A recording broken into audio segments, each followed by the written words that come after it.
जय हिंद मेरे प्यारे साथियों। तो आप लोगों का स्वागत है अपने यूट्यूब चैनल KSN क्लासेस में। तो बात करते हैं कि हमने आप लोगों से कहा था कि भूगोल का यानी कि ज्योग्राफी का आपके क्लास का ऑब्जेक्टिव क्लास की जितनी भी चैप्टर है सारी के क्वेश्चनों को लेके आएंगे और बैठ कर डिस्कस करेंगे। तो बात करें, अभी तक आप लोग के इतिहास की सारी चैप्टरों की क्लास खत्म हो चुकी है, जिसमें 400 प्लस ऑब्जेक्टिव की क्लास मैंने दिया है। काव्य खंड की क्लास खत्म हो चुकी है। प्रीवियस ईयर की 2 साल की क्लास 18 और 19 2018 और 2019 की क्लास आपकी यूट्यूब पर डली हुई है। हमने अभी तक 2 सब्जेक्टों को क्लियर किया है, एक काव्य खंड के जिसमें काव्य खंड में आपके भावार्थ और ऑब्जेक्टिव दोनों को कवर किया है। इतिहास की बात करें, हिस्ट्री की बात करें, उसमें 400 प्लस ऑब्जेक्टिव को ख़त्म किया है। तो जाइए ज़रूर देखिए उस सारे वीडियो का। आज से हम लोगों का क्लास ज्योग्राफी का क्लास है। आज हम लोग कोशिश करेंगे कि 2 से 3 चैप्टर को कवर करें, क्योंकि ज्योग्राफी में कितनी चैप्टरों को पढ़ना है, कितनी चैप्टरों को क्लास करनी है, ये सारी चीज़ों को डिस्कस करेंगे। तो चलिए शुरू करते हैं आज की क्लास और बताते हैं कि कितनी सारी चैप्टरों को आपको पढ़ना है और कौन कौन से चैप्टर पढ़ना है।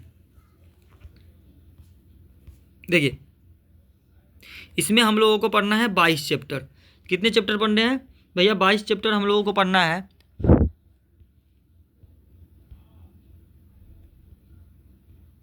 देखिए, पहला चैप्टर है कि मानव भूगोल। थोड़ा और बड़ा कर देते हैं आपको। देखिए, मानव भूगोल यानी कि प्रकृति एवं विषय के क्षेत्र में पहला चैप्टर की जानकारी प्राप्त करनी है। ठीक है। दूसरा है विश्व जनसंख्या वितरण घनत्व तथा वृद्धि। दूसरे चैप्टर का नाम है, तीसरा पढ़ना है जनसंख्या संगठन के बारे में। चौथा है मानव विकास। पांचवा है प्राथमिक क्रियाएं। छठा है द्वितीयक क्रियाएं। सातवां चैप्टर की बात करते हैं तो सातवां है तृतीय एवं चतुर्थ क्रियाकलाप। बात करते हैं आठवां चैप्टर की, तो परिवहन एवं संचार। नौवां चैप्टर की अंतर्राष्ट्रीय व्यापार। 10वां चैप्टर मानव बस्ती। 11वां चैप्टर जनसंख्या वितरण घनत्व वृद्धि और संगठन। ठीक है, चलिए अगला, प्रवास प्रकार कारण एवं और परिणाम। ये हमारा 12वां चैप्टर है। 13वां चैप्टर है मानव विकास। ठीक है। 14वां चैप्टर है मानव बस्ती। 15वां चैप्टर है भू संसाधन तथा कृषि। 16वां चैप्टर मेरा है जल संसाधन। 17वां चैप्टर है खनिज तथा ऊर्जा संसाधन। 18वां चैप्टर है निर्माण उद्योग। ठीक है। 19वां चैप्टर है कि भारत के संदर्भ में नियोजन और सतत पोषणीय विकास। ठीक है। 20वां चैप्टर है परिवहन तथा संचार। 21वां चैप्टर है अंतर्राष्ट्रीय व्यापार और 22वां चैप्टर है हम लोगों को भौगोलिक परिप्रेक्ष्य में चयनित कुछ मुद्दे एवं समस्या। ठीक है, इतना यानी कि 22 चैप्टर की क्लास आप लोगों को करनी है और 22 क्लास आप लोगों की खत्म करनी है। जैसे पहली चैप्टर की क्लास है कि पहला अध्याय है मानव भूगोल विषय प्रकृति एवं विषय क्षेत्र। देखिए ठीक है, पहला चैप्टर की हम लोग बात करते हैं तो पहला चैप्टर मेरा है मानव भूगोल प्रकृति एवं विषय क्षेत्र। ठीक है, पहला क्वेश्चन है इसका, कौन सा मानव भूगोल से संबंधित है? तो मानव भूगोल से जो संबंधित है ना भैया, वो है मात्रात्मक क्रांति। कौन संबंधित है? मात्रात्मक क्रांति। याद रखिएगा कि मैंने जितना भी क्वेश्चन लेके आया हूँ ना, एक भी आउट ऑफ सिलेबस नहीं, सारे क्वेश्चन प्रीवियस ईयर से देखकर और आपकी किताबों से देखकर ही बनाया गया। तो इस चीज़ों को ध्यान में रखिएगा और बेहतर ढंग से पढ़ने का प्रयास कीजिएगा। अगला क्वेश्चन है आधुनिक मानव भूगोल के जनक है। आधुनिक मानव भूगोल के जनक है फ्रेडरिक रेटजेल। कौन है? Frederick Ratzel. अगला क्वेश्चन है एंथ्रोपोजियोग्राफी किसने लिखी है? एंथ्रोपोजियोग्राफी लिखी थी फ्रेडरिक रेटजेल ने। किसने लिखी थी? फ्रेडरिक रेटजेल ने।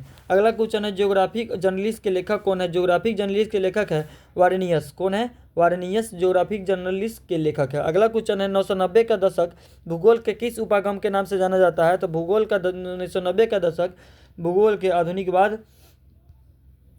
उपागम के नाम से जाना जाता है। ठीक है। किसने कहा मानव प्रकृति का दास है? तो एलन सैम्पल ने कहा था मानव प्रकृति का दास है। ठीक है। अगला क्वेश्चन बात करते हैं मानव भूगोल का जनक किसे कहा जाता है? तो मानव भूगोल का जनक कहा जाता है फ्रेडरिक रेटजेल को। किसे कहा जाता है? फ्रेडरिक रेटजेल को। अगला क्वेश्चन है कि नव निश्चयवाद के प्रवर्तक कौन है? तो नव निश्चयवाद के प्रवर्तक है भैया ग्रिफिथ टेलर। कौन है? ग्रिफिथ टेलर नव निश्चयवाद के प्रवर्तक है। प्रकृति और मानव के बीच पारस्परिक क्रिया का सबसे महत्वपूर्ण कारक कौन है? तो पारस्परिक और मानव के बीच प्रकृति और मानव के बीच पारस्परिक क्रियाओं का सबसे महत्वपूर्ण कारक तकनीक है। क्या है? तकनीक। अगला क्वेश्चन देखिए, अगला क्वेश्चन कह रहा है कि संभववाद शब्द का प्रयोग सर्वप्रथम किस फ्रांसीसी विद्वान ने किया? तो संभववाद शब्द का प्रयोग सर्वप्रथम फैजे ने किया था। किसने किया था? फैजे ने किया था। अगला क्वेश्चन की बात करते हैं, कौन सामाजिक भूगोल का उपक्षेत्र नहीं है? तो चिकित्सा भूगोल जो है वो सामाजिक भूगोल के उपक्षेत्र नहीं है। अगला क्वेश्चन है कि कौन सा एक भौगोलिक सूचना का स्रोत नहीं है? तो देखिए, कौन सा एक भौगोलिक सूचना का स्रोत नहीं है? तो चंद्रमा से चट्टानी पदार्थ के नमूने। कौन सा? चंद्रमा से चट्टानी पदार्थ के नमूने। अगला क्वेश्चन है कि नवनिश्चयवाद से संबंधित कौन है? तो नवनिश्चयवाद संबंधित है आपका ग्रिफिथ टेलर। कौन है? टेलर। ठीक है, अगला क्वेश्चन बात करते हैं, संवाद अवधारणा में किस घटक को महत्वपूर्ण माना जाता है? तो प्राकृतिक घटक में मानवीय घटक को संवाद अवधारणा में महत्वपूर्ण माना जाता है। अगला क्वेश्चन है, कौन मानव की मूल आवश्यकताओं को संबंधित है? तो परिवहन मानव के मूल आवश्यकताओं के संबंधित है। देखिए, हमारे जो फर्स्ट चैप्टर के क्वेश्चन ऑब्जेक्टिव जितना भी बनने वाला था वो सारी की सारी मैंने बता दी। और एक चीज़ मैं आपको क्लियर बता दूं कि मॉडल सेट जो आया है बिहार बोर्ड का, जिसने बिहार बोर्ड ने प्रोवाइड किया है, उस मॉडल सेट को ज़रूर बनाइएगा। मैं लेकर आ रहा हूँ उस मॉडल सेट के ऑब्जेक्टिव की 100 के 100 ऑब्जेक्टिव पूछे गए हैं, और 100 के 100 ऑब्जेक्टिव की क्लास। तो एक बार ज़रूर देखिएगा और बेहतर ढंग से पढ़ने का प्रयास कीजिएगा, क्योंकि अभी के समय में जितना बेहतर ढंग से आप पढ़ सकते हो उतने बेहतर ढंग से आप अपना स्कोर कर सकते हो।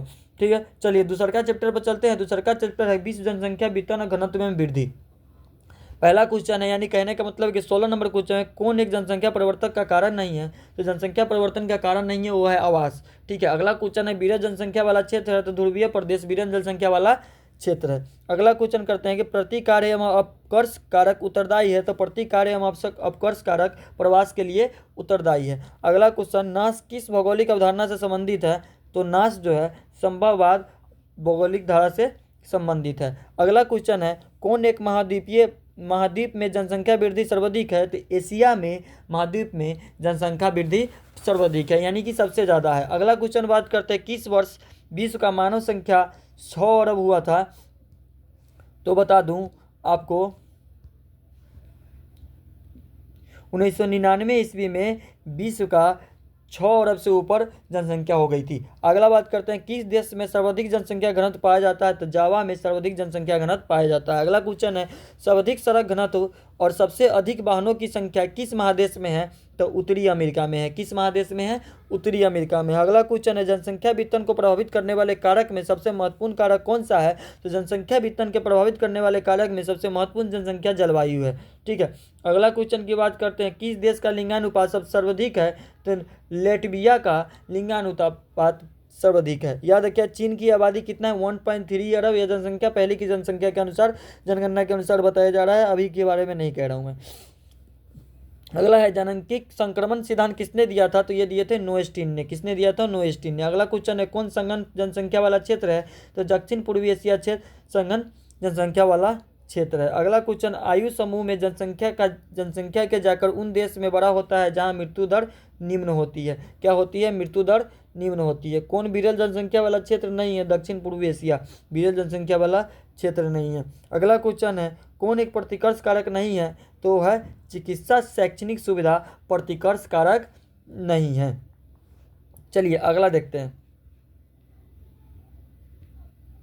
अगला क्वेश्चन है, सबसे अधिक जनसंख्या वाला महाद्वीप कौन है? तो सबसे अधिक जनसंख्या वाला महाद्वीप है एशिया। ठीक है, अगला क्वेश्चन है, विश्व के किस महाद्वीप में 90% से अधिक नगरीय हैं? तो उत्तर अमेरिका में 90% से अधिक आबादी नगरीय है। यहाँ नगरीय होगा, कुछ मिसप्रिंट होंगे, उसके आपको ध्यान से रखिएगा, थोड़ा सा बेहतर ढंग से समझ लीजिएगा, काहे कि टाइपिंग में मिसप्रिंट हो सकती है और हुआ भी है।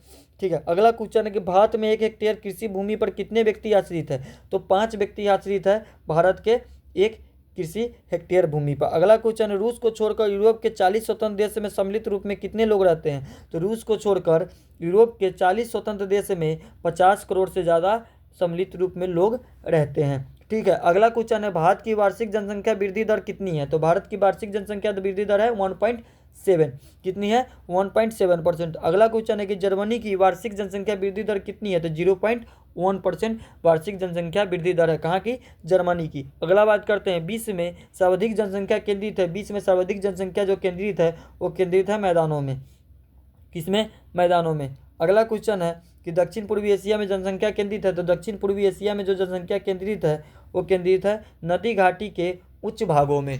कहाँ केंद्रित है? नदी भागों के नदी घाटियों के उच्च भागों में। चलिए आज की क्लास हम यहीं पर ख़त्म करते हैं। तो बता दें कि आप लोगों को आपकी आज से भूगोल की क्लास चालू हुई है, जिसमें हम 2 चैप्टरों के ऑब्जेक्टिव को कंप्लीट किए हैं और 2 चैप्टर के ऑब्जेक्टिव को समझने का प्रयास किए हैं। तो अब मॉडल सेट की बारी है। मॉडल सेट के क्वेश्चनों को हम लोग देखेंगे और आपकी बता दें और प्रीवियस ईयर क्वेश्चनों को देखेंगे। आपकी ऐसे ही क्लास चलती रहेगी, बहुत से जल्द ख़त्म करने का प्रयास किया जाएगा। ठीक है, तो आज की क्लास यहीं पर ख़त्म करते हैं, मिलते हैं नेक्स्ट क्लास में। जय हिंद। लेकिन आप सबसे एक उम्मीद है कि लाइक कीजिएगा, सब्सक्राइब कीजिएगा, शेयर बहुत ज़रूर कीजिएगा, क्योंकि वीडियो सभी जगह पहुंचनी चाहिए। तो एक बार ज़रूर कर दीजिएगा। जय हिंद, मिलते हैं नेक्स्ट क्लास में।